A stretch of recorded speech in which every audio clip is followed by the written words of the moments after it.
Assalamualaikum. Halo adik-adik semua, bagaimana kabarnya hari ini? Apakah sudah siap belajar? Baik, kali ini di semester 2 kita akan belajar pendidikan Pancasila kelas 6 bab 4 yaitu tentang tema belajar musyawarah. Baik adik-adik, untuk tujuan pembelajaran kali ini kalian akan mempraktikkan kegiatan musyawarah yang ada di lingkungan masyarakat. Untuk pengembangan profil pelajar Pancasila, kalian akan mengembangkan dan memperkuat karakter bergotong royong dan bernalar kritis. Adapun kata kunci untuk pelajaran belajar musyawarah ini yaitu yang pertama musyawarah, yang kedua mufakat, yang ketiga kesepakatan, dan yang terakhir lingkungan masyarakat. Baik adik-adik, sebelum kita lanjut ke pembelajaran, sebaiknya kita memahami pengertian dari masing-masing istilah. Yang pertama yaitu istilah musyawarah. Musyawarah adalah proses berdiskusi atau berunding yang dilakukan oleh sekelompok orang untuk mencapai kesepakatan bersama. Dalam musyawarah, semua pihak yang terlibat memiliki hak untuk menyampaikan pendapat, gagasan, atau usulan. Prinsip utama musyawarah adalah keterbukaan, penghargaan terhadap pendapat orang lain, dan pengambilan keputusan secara demokratis. Adapun contoh untuk musyawarah seperti para siswa di kelas 6 mengadakan rapat untuk menentukan tema acara perpisahan sekolah. Semua siswa diberikan kesempatan untuk memberikan ide dan pendapat. Yang kedua yaitu mufakat. Mufakat adalah hasil dari proses musyawarah, yaitu keputusan yang diambil bersama dengan persetujuan semua pihak yang terlibat. Mufakat mencerminkan kesepakatan tanpa adanya paksaan, di mana setiap individu merasa keputusan tersebut adil dan dapat diterima.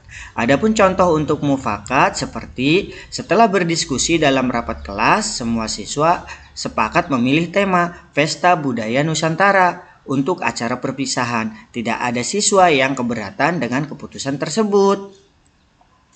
Kemudian yang ketiga yaitu kesepakatan. Kesepakatan adalah perjanjian atau persetujuan bersama yang dicapai oleh dua belah pihak atau lebih setelah melalui proses diskusi atau musyawarah. Kesepakatan seringkali dituangkan dalam bentuk keputusan tertulis atau lisan yang disetujui oleh semua pihak yang berkomitmen untuk mematuhinya. Adapun untuk contoh kesepakatan seperti setelah menentukan tema acara, siswa juga membuat kesepakatan tentang tugas masing-masing seperti kelompok A bertugas membuat dekorasi, kelompok B menyiapkan makanan, kelompok C menjadi panitia acara. Semua siswa setuju dengan pembagian tugas tersebut.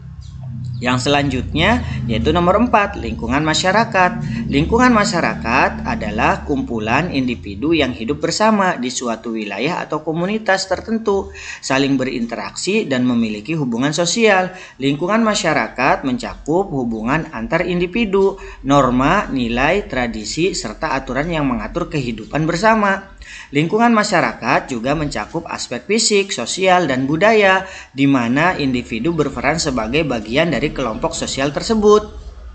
Adapun contoh lingkungan masyarakat seperti setiap Jumat seluruh warga sekolah, baik guru, siswa, dan staf melakukan kegiatan Jumat bersih seperti membersihkan halaman kelas dan kamar mandi sekolah.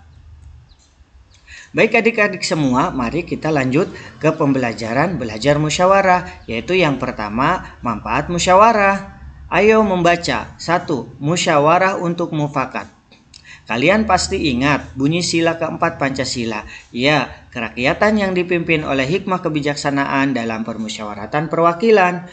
Dalam sila ini terkandung makna musyawarah untuk mufakat yang terjadi salah satu ciri bangsa Indonesia dalam mengambil keputusan. Pengambilan keputusan tentang dasar negara kita pun dilakukan melalui musyawarah. Di masilah yang sekarang ini kita kenal mengalami proses yang panjang dan dalam perumusannya melibatkan banyak orang. Musyawarah melatih kita untuk mendengarkan dan menghargai pendapat orang lain. Musyawarah juga melatih kita untuk berani berbicara, mengemukakan pendapat kita. Ketika keputusan sudah diambil, kita juga harus mau menerima dan melaksanakan sekalipun itu tidak sesuai dengan keinginan pribadi kita, agar tidak ada pihak yang kecewa. Keputusan diambil sesuai dengan kepentingan umum sehingga memberikan manfaat bagi orang banyak. Baik adik-adik, berikut adalah ciri-ciri musyawarah. Yang pertama, dilakukan oleh lebih dari satu orang karena musyawarah memerlukan pendapat lebih dari satu orang sehingga kepentingan orang banyak bisa terwakili. Yang kedua, semua orang memiliki kedudukan yang sama. Artinya tidak ada orang atau kelompok yang kepentingannya harus diutamakan. Dalam musyawarah semua kepentingan sejajar. Jadi keputusan diambil berdasar pada kepentingan orang banyak. Yang ketiga, semua orang boleh berpendapat karena memiliki kedudukan yang sama. Tidak ada pihak yang dilarang untuk menyampaikan pendapat. Dan yang keempat, musyawarah mufakat berarti keputusan dilakukan melalui diskusi. Dalam diskusi ini akan dilihat manfaat dan kerugiannya. Jika diskusi yang dilakukan tidak menghasilkan suatu mufakat, cara terakhir yang dilakukan adalah pemungutan suara. Suara terbanyak menjadi keputusan bersama yang harus diterima seluruh anggota. Baik adik-adik, kita lanjut. Musyawarah dapat dilakukan di berbagai lingkungan. Bisa di lingkungan rumah, sekolah, tempat kerja, dan masih banyak tempat lainnya. Contoh musyawarah di keluarga adalah membagi tugas membantu orang tua di rumah, menentukan tempat liburan, dan memilih warna cat tembok rumah. Contoh musyawarah di sekolah adalah pemilihan ketua kelas, pembagian kelas, dan kegiatan program sekolah. Sementara itu, musyawarah di masyarakat contohnya merencanakan penggalangan dana dan waktu untuk bekerja bakti. Berikut adalah gambar 4.1 yang menggambarkan beberapa orang bermusyawarah. Ketika seorang berbicara, yang lain mendengarkan. Baik adik-adik, kita lanjut ke tugas 1. Salin dan lengkapilah lembar kerja berikut ini di buku tulis kalian. Yang pertama yaitu silakan adik-adik tulis nama, kemudian tulis tanggal sesuai dengan penugasan yang diberikan oleh Bapak Ibu Guru.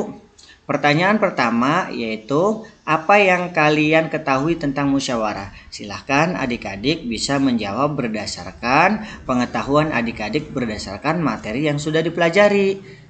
Kemudian pertanyaan yang kedua, apakah kalian yakin bahwa musyawarah selalu bisa menyelesaikan masalah? Demikian juga adik-adik bisa menjawab berdasarkan pengetahuan adik-adik berdasarkan pemahaman materi yang sudah dipelajari. Pertanyaan yang selanjutnya yaitu coba ceritakan contoh masalah bersama yang ada di lingkungan tempat tinggal kalian. Bagaimana cara masyarakat menyelesaikannya? Silahkan adik-adik diisi jawabannya berdasarkan pengetahuan adik-adik dan jawabannya bisa bervariasi. Dan yang terakhir yaitu apakah seorang yang masih muda seperti kalian boleh mengajukan pendapat dalam musyawarah di masyarakat? Berikan alasannya. Silahkan adik-adik bisa menjawab berdasarkan pengetahuan adik-adik dan jawabannya bisa bervariasi. Berikut ini kakak berikan referensi jawaban untuk pertanyaan-pertanyaan tugas 1. Untuk pertanyaan yang pertama yaitu apa yang kalian ketahui tentang musyawarah? Referensi jawaban ini adik-adik bisa gunakan sebagai pertimbangan untuk menjawab pertanyaan sesuai dengan pengetahuan adik-adik. Ini hanya sebagai referensi saja ya adik-adik. Nah, untuk jawaban yang pertama yaitu musyawarah adalah berdiskusi bersama untuk mengambil keputusan yang melibatkan banyak pihak. Dalam musyawarah, semua peserta diberi kesempatan untuk menyampaikan pendapat dan gagasan dengan tujuan mencapai kesepakatan bersama.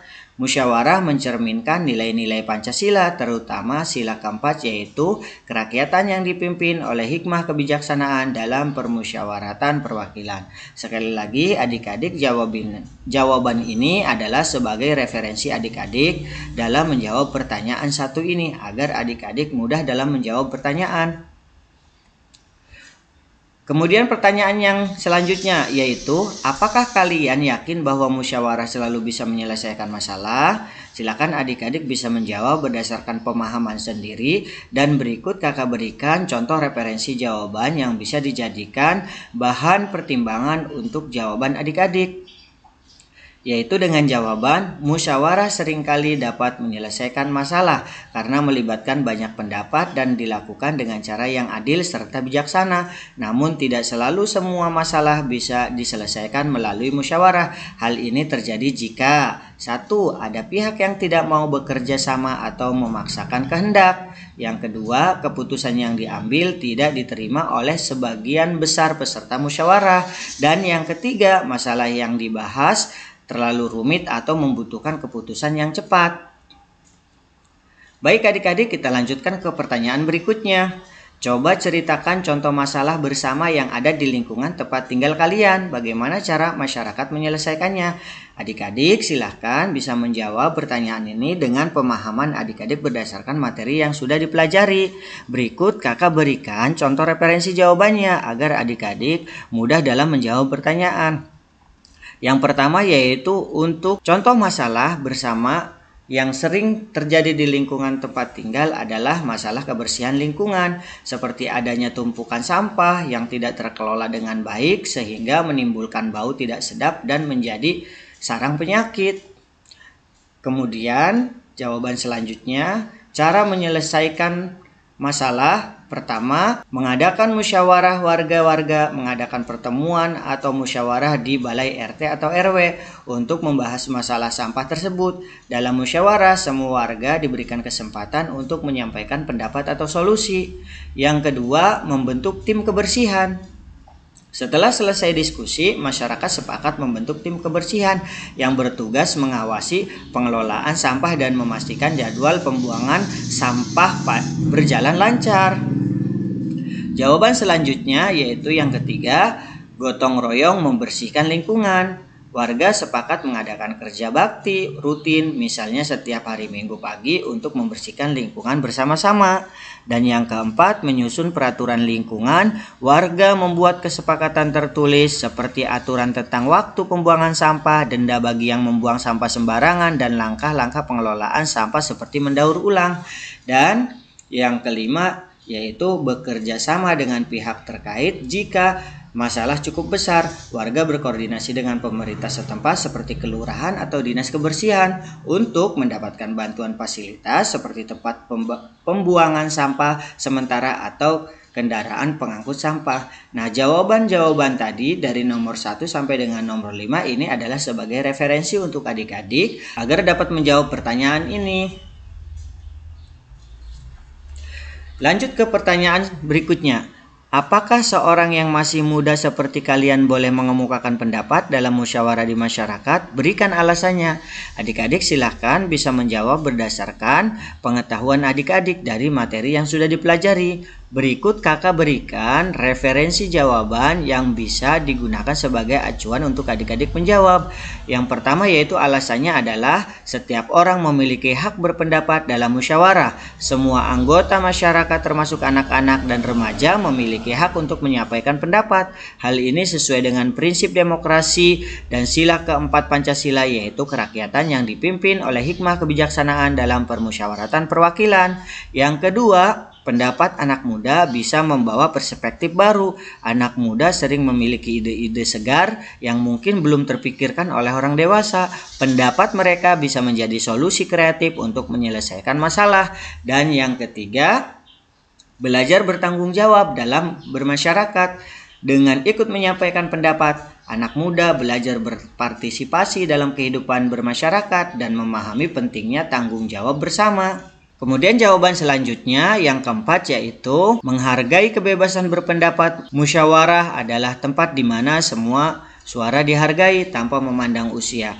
Anak-anak juga perlu dilatih untuk percaya diri dalam menyampaikan pendapat mereka dengan sopan dan jelas. Dan yang kelima, menjadi bagian dari pembelajaran nilai Pancasila.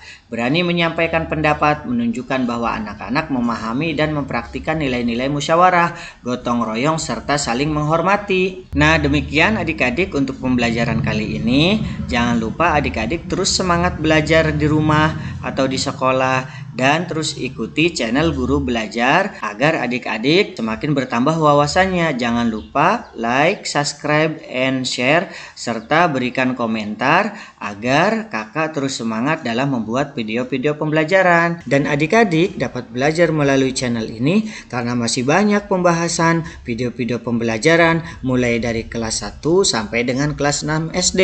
Demikian, terima kasih.